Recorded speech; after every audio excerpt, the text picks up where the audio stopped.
Thank you. आपको और आपके चैनल को बहुत बहुत धन्यवाद और बधाई कि आप लोग बहुजन समाज पार्टी की बात को पूरे उड़ीसा में पहुंचाने के लिए आए, इसलिए मैं टाइम्स उड़िया को हृदय से आभार व्यक्त करता हूं। जहां तक आज की मीटिंग का सवाल है, बहुजन समाज पार्टी की राष्ट्रीय अध्यक्ष और आबादी के हिसाब से इस देश के सबसे बड़े सूबे उत्तर प्रदेश की 4 बार लोकप्रिय न्यायप्रिय मुख्यमंत्री रही आदरणीय बहन जी के दिशा निर्देश पे जो उन्होंने पिछली बैठक में लखनऊ में ऑल इंडिया के बुलाए डेलीगेट्स को बताने का काम किया था, उन दिशा निर्देशों को हर स्टेट में आगामी लोकसभा और उड़ीसा में खास तौर से आगामी जनरल विधानसभा के चुनाव को ध्यान में रखते हुए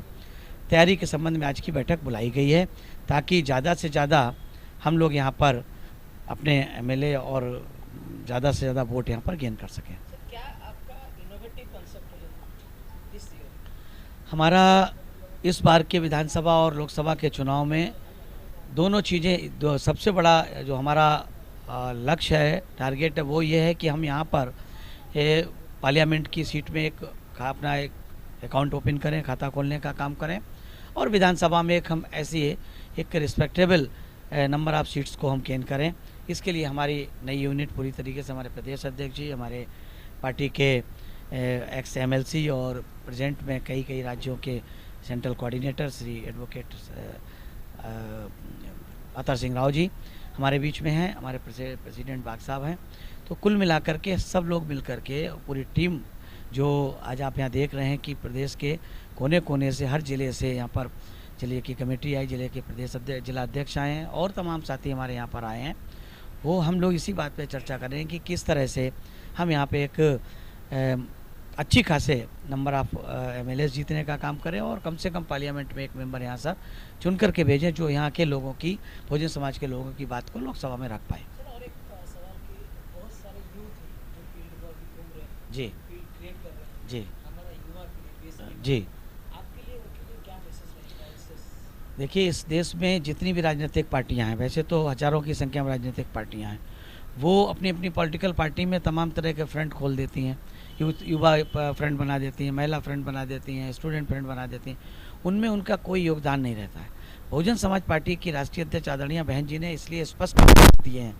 कि हमारे संगठन के हर स्तर पर, यानी पोलिंग बूथ से लेकर के सेक्टर, विधानसभा, जिला, मंडल, जिस स्तर के भी, यानी कि डिविजनल रेवेन्यू लेवल का जो डिवीज़न मंडल होता है उस लेवल पर और स्टेट लेवल पे 50% से ज़्यादा यूथ को जिम्मेदारी, रिस्पॉन्सिबिलिटी देने का काम करें। इसलिए आप देख रहे हैं हमारे ज़्यादा यूथ इस यहाँ पर शिरकत करने आए हैं। तो बहुजन समाज पार्टी का सीधा लक्ष्य है कि ज़्यादा से ज़्यादा, चूँकि भारत युवाओं का देश है और सबसे बड़ी बात है कि राजनीतिक पार्टियों की गलत नीतियों के कारण जो भारत युवाओं का देश है, जो एक बड़ी ताकत बन सकता था, उस देश के जो युवा हैं वो भ्रमित हैं।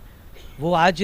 बेरोजगारी से भ्रमित हैं, गरीबी से भ्रमित हैं, अच्छी शिक्षा नहीं मिल रही है, अच्छी नौकरियां नहीं मिल रही हैं, अच्छे स्वास्थ्य की समस्याएं हैं। इन सब वजह से भ्रमित है और वो गलत कामों के, गलत रास्ते की तरफ भटका हुआ है। उस भटके हुए नौजवान को रास्ता दिखाने का काम इस देश में सिर्फ और सिर्फ बहुजन समाज पार्टी कर रही है। उसने करके दिखाया। जब उत्तर प्रदेश में हमारी एब्सोल्यूट मेजॉरिटी, वैसे तो 4 बार की सरकार में काम किया, लेकिन जब एब्सोल्यूट मेजॉरिटी की सरकार बनी तो बहन जी ने सबसे पहले सर्व समाज के लिए जो नौकरियों के दरवाजे बंद थे पिछले 15-20 साल से, उन दरवाज़ों में दोबारा से रिक्रूटमेंट स्टार्ट किया, सर्व समाज के लाखों लोगों को नौकरी देने का काम किया और ख़ास तौर से एसटी और ओबीसी के लोगों को, माइनॉरिटी के लोगों को उनकी हिस्सेदारी के लिए स्पेशल बैकलॉग निकाल करके, बैकलॉग के माध्यम से उन्होंने भर्ती करने का काम किया और अपने प्रदेश में युवाओं को बड़ी संख्या में पुलिस भर्ती से लेकर के गांव में जो अशिक्षित लोग थे, कम पढ़े लिखे लोग थे, उनको सफाई कर्मियों के माध्यम से भर्ती करके, क्लर्क के माध्यम से भर्ती करके, सीधी भर्ती के माध्यम से लाखों की संख्या में युवाओं को एडजस्ट करने का काम किया। तो युवाओं के लिए अगर विज़न किसी के पास है तो बहुजन समाज पार्टी की राष्ट्रीय अध्यक्ष और बहुजन समाज पार्टी के जो नेशनल कोऑर्डिनेटर हैं श्री आकाश आनंद जी, जिनको आदरणीय बहन जी ने अपना उत्तराधिकारी घोषित किया है, वो उनके पास युवाओं के लिए विज़न है और वो ऑल इंडिया लेवल पे इस तरह से युवाओं से छोटे छोटे कैंपों के माध्यम से, कैडर कैंपों के माध्यम से उनसे मिलने का काम कर रहे हैं दिल्ली में और मिलकर के उनको दिशा निर्देश देने के साथ साथ उनसे समस्याएं और उनके विचार भी जानने की कोशिश करते हैं, ताकि बीएसपी को युवाओं के लिए विशेष तौर से किस तरह की योजना बनानी चाहिए। जी आप